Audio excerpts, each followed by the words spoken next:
Ada politisi minta jatah pengelolaan dapur MBG hingga temuan penetapan mitra dan yayasan MBG yang belum transparan dan rawan konflik kepentingan. Kita bahas masalah ini bersama dengan anggota Ombudsman RI, Gus Haryanto Kusumaharsa, dan juga nanti akan bergabung Wakil Ketua Umum Partai Golkar Ahmad Doli Kurnia.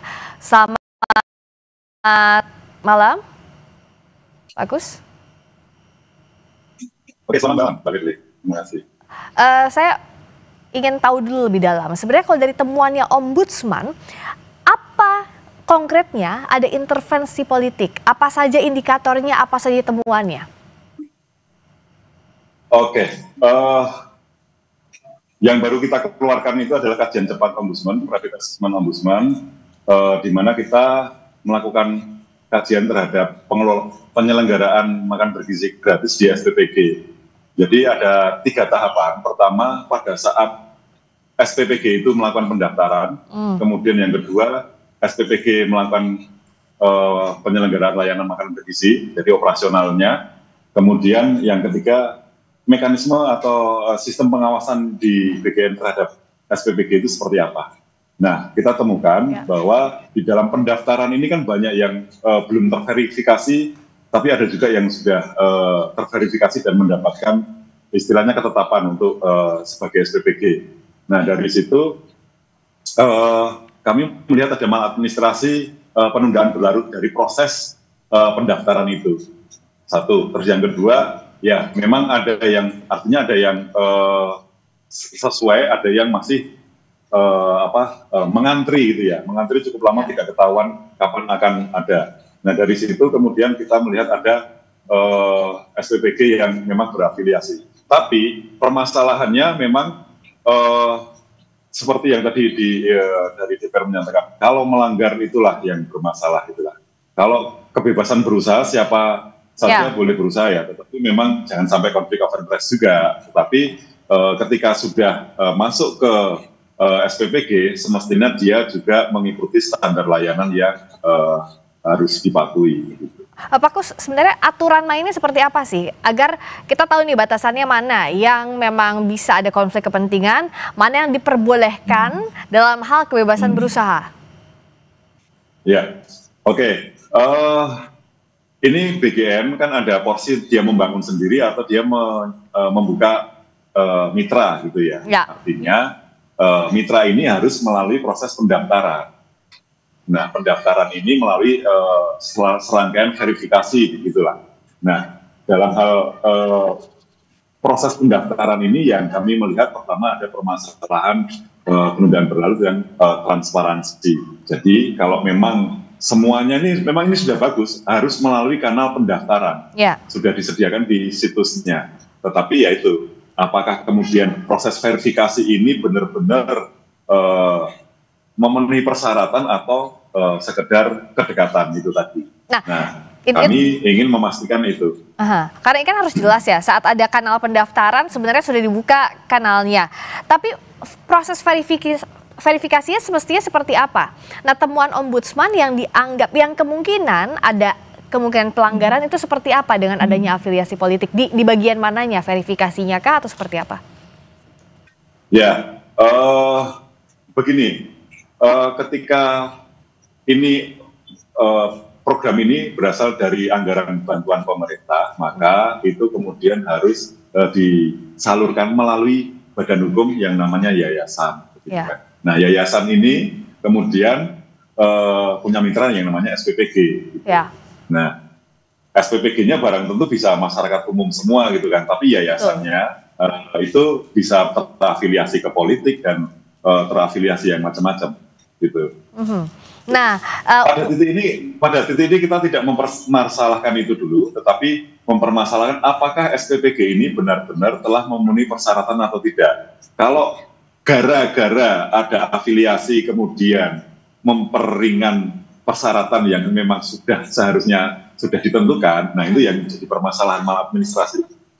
Berarti kalau sederhananya begini, dari tadi rantai rantai proses yang panjang tadi, kemungkinan dugaan ada permainan tanda kutipnya adalah yayasan ini kan yang punya kewenangan untuk menentukan, misalnya SPPG mana nih yang layak untuk ditunjuk seperti itu, Bukan. atau seperti apa Pak? Bukan.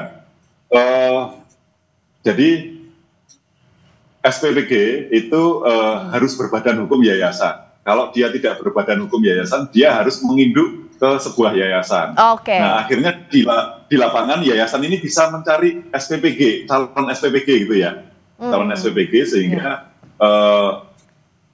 proses verifikasinya menjadi agak kabur ketika apakah yang diverifikasi itu yayasannya atau SPPG-nya gitu kan. Nah, SPPG-nya ini harus memenuhi persyaratan-persyaratan yang sudah ditentukan. Ada juknisnya untuk kualifikasi sebuah SPPG. Nah, kami hanya menemukan bahwa itu ada afiliasi politik di yayasan. Nah, kemudian apakah itu berkorelasi dengan SPPG-nya atau tidak? Kita dalam temuan kami memang ada 3 golongan SPPG ya. SPPG yang bermasalah, ada insidennya, ada SPPG yang memang bagus, ada SPPG yang baru mau beroperasi, belum beroperasi tapi sudah dapat izin gitu ya. Nah, agar macam-macam kondisinya. Kan ada macam-macam kondisinya, tapi tadi ada temuan afiliasi politiknya di yayasan. Biasanya kalau sesuatu yang punya afiliasi politik, ini kan rawan suuzon ya Pak ya, prasangka. Apakah betul ini sesuai atau tidak? Nah, mekanisme pengawasan yang saat ini sudah berjalan seperti apa sih Pak? Tapi nanti jawabnya usai jeda di Sapa Indonesia Malam.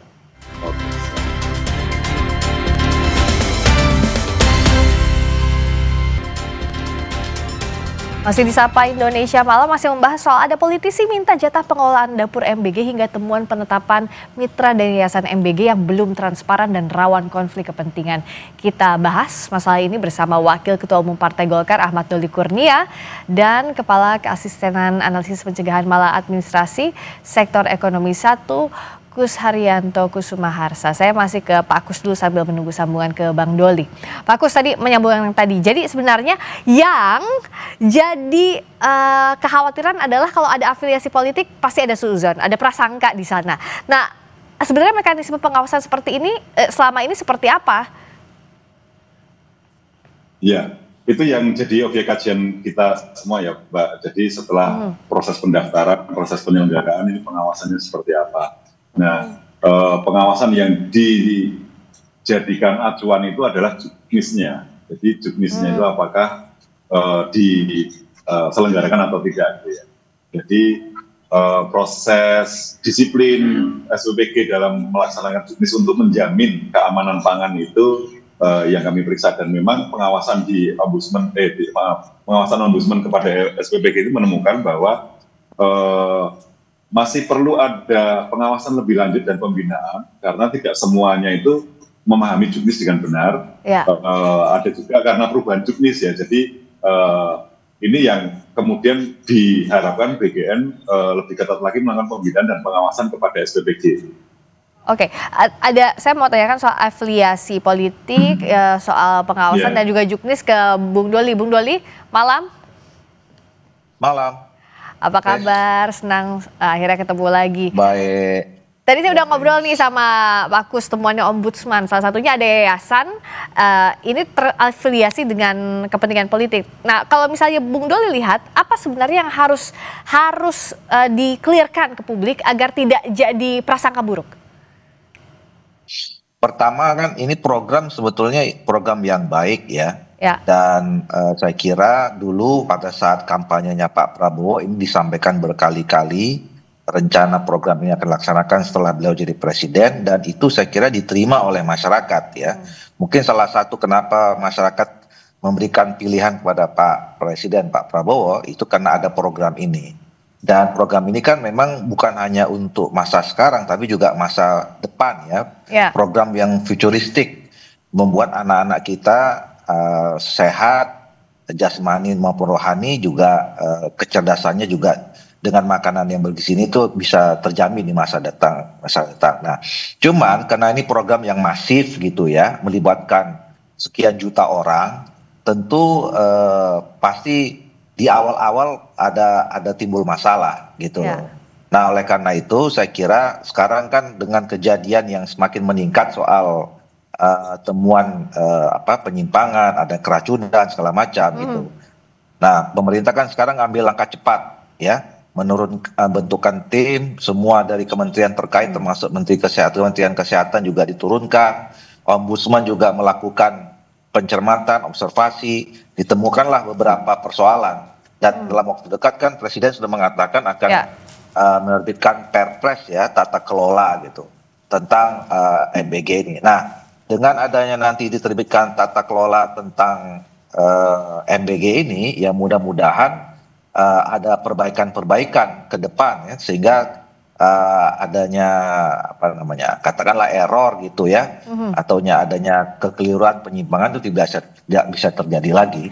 Termasuk ketidaktransparanan proses verifikasinya. Ada tadi wakil BGN bilang bahwa ada politisi ini minta dapur MBG. Artinya kan dalam proses saat ditunjuk yayasannya, SPPG-nya, apa sih menurut DPR yang sampai sekarang tuh belum terlalu jelas ke publik sehingga masih ada celah bancakan di tengah-tengahnya?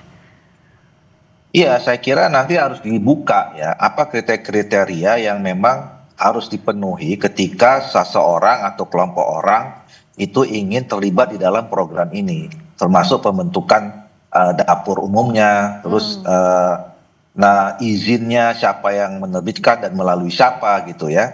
Nah, sehingga memang nanti orang-orang yang ditunjuk itu atau sekelompok orang yang ditunjuk itu memang betul-betul memenuhi standar ya untuk melaksanakan program ini, terlepas dari latar belakangnya siapapun gitu ya.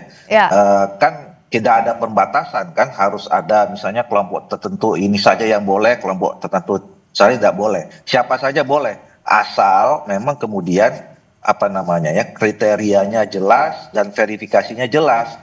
Jadi betul-betul memang nanti yang ditunjuk itu adalah orang-orang atau kelompok masyarakat yang memang betul-betul punya kemampuan untuk melaksanakan program ini secara baik.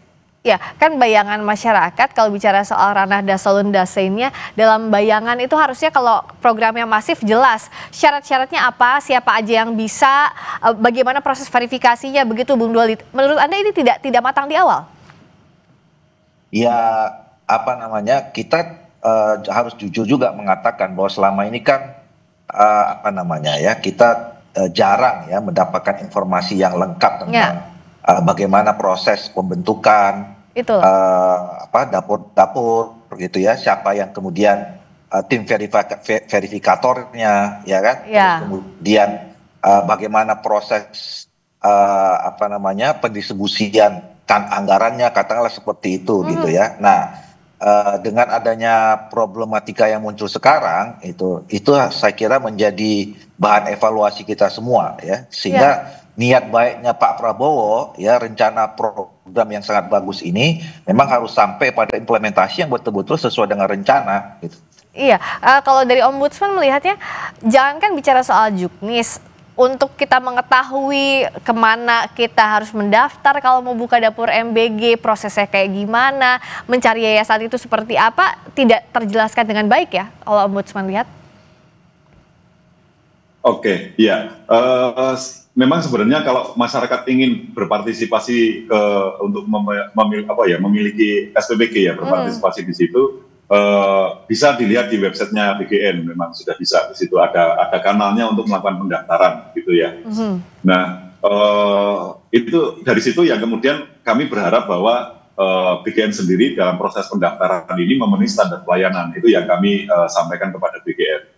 Di tahap pendaftaran saja memang harus mengikuti standar pelayanan. Jadi ada atau tidak ada afiliasi politik, standar pelayanan itu yang harus ditaati gitu ya. Bahkan ya, saat ini kan mungkin secara administratif tidak ketahuan lah bahwa ini afiliasinya kemana gitu ya. Betul. Siapapun, karena kita kan nggak boleh diskriminasi. Tetapi kalau kemudian ada beneficiary owner yang kemudian punya kuasa dan memaksakan kehendak untuk agar dapat tanpa memenuhi standar pelayanan, itu yang jadi masalah. Nah, oleh karena itu bagaimanapun juga Ombudsman mendorong agar standar pelayanan itu jelas dan dapat diakses oleh masyarakat dan harus ditaati. Kalau dari DPR siapa yang bisa mendorong ini, Bung Doli, dan mengawasi proses yang ada di lapangannya? Kalau BGN kan penyelenggaranya, tapi yang bisa head to head untuk mengawasi secara rinci dalam hal tadi pendaftarannya, untuk pengawasannya itu bagaimana? Ya, DPR itu kan punya 3 fungsi ya, selain budgeting dan kemudian bentuk undang-undang juga mengawasi program-program pemerintah. Ya. Dan itu kan kita sudah bagi di masing-masing komisi. Nah, BGN ini kan juga ada mitranya di DPR ya, Komisi 9 kalau nggak salah. Nah, jadi saya kira Komisi 9 yang nanti kemudian harus lebih aktif ya, melakukan monitoring, pengawasan terhadap pelaksanaan program ini. Dan saya kira mudah-mudahan ya dengan nanti diterbitkannya peraturan presiden tentang tata kelola MBG ini, ya itu sudah mulai apa namanya ya, mungkin akan lebih membuat adanya keteraturan yang lebih kuat lah ya, sehingga memang nanti tidak ada alasan lagi apa namanya atau tafsir-tafsir ya seperti tadi misalnya soal ada afiliasi politik dan segala macam gitu, karena nanti dengan adanya aturan yang lebih clear, aturan yang lebih kuat gitu ya, mungkin sudah jelas siapa yang memang punya kemampuan untuk ditunjuk sebagai pelaksanaan SPPBG itu. Apalagi kalau kemudian nanti ya ke depan, saya kira perlu juga dipikirkan adanya apa namanya ya, peraturan hukum yang lebih kuat ya. Mungkin satu waktu setelah Perpres atau dipertimbangkan juga perlu ada undang-undang lebih clear, ada undang-undang misalnya ya yang berkaitan dengan ini, karena kan program ini program yang besar sekali, prioritas juga ya, juga sangat besar dan menjadi prioritas, anggarannya besar, melibatkan banyak orang gitu ya, pelibatannya strukturnya juga dari pusat sampai ke sekolah-sekolah gitu ya. Itu kan memang sangat kompleks pengaturannya gitu. Oleh karena itu perlu ada aturan-aturan yang lebih rigid gitu, yang lebih bisa mengantisipasi berbagai persoalan yang mungkin. Nah, syukur alhamdulillah nih beberapa waktu ini kan terakhir sudah mulai kelihatan ya peta masalahnya gitu. Nah, dengan ataunya peta masalah ini tentu kita bisa mencari solusinya apa untuk mengatasi masalah itu. Kalau dari Pak Kus, dari Ombudsman, ini kan program yang masif, kebijakan yang harusnya dijalankan dengan matang.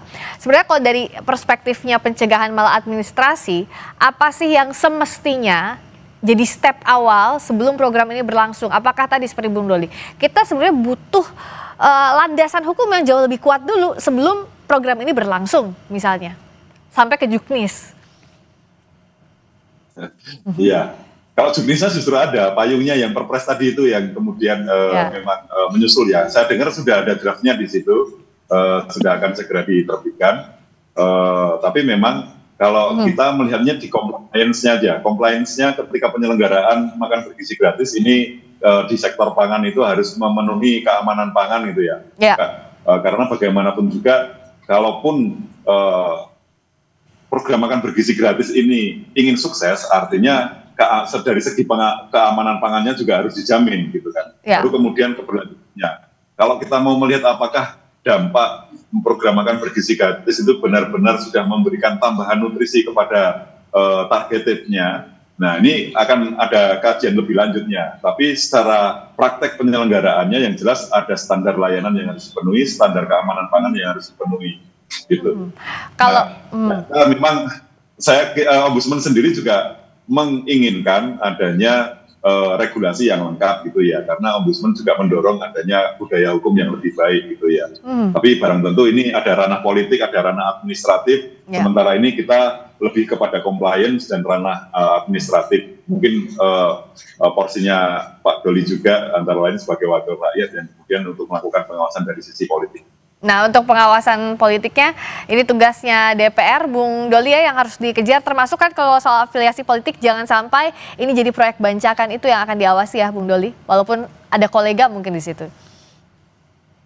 Iya, sebetulnya apa namanya ya, sekali lagi saya katakan tadi, kalau kemudian aturannya jelas gitu ya, terus apa namanya, verifikasinya jelas, kita tidak bisa juga membatasi afiliasi politik. Ini kemudian kan tafsir yang bisa kemudian dikembangkan ya ketika misalnya ada persoalan seperti ini. Ya.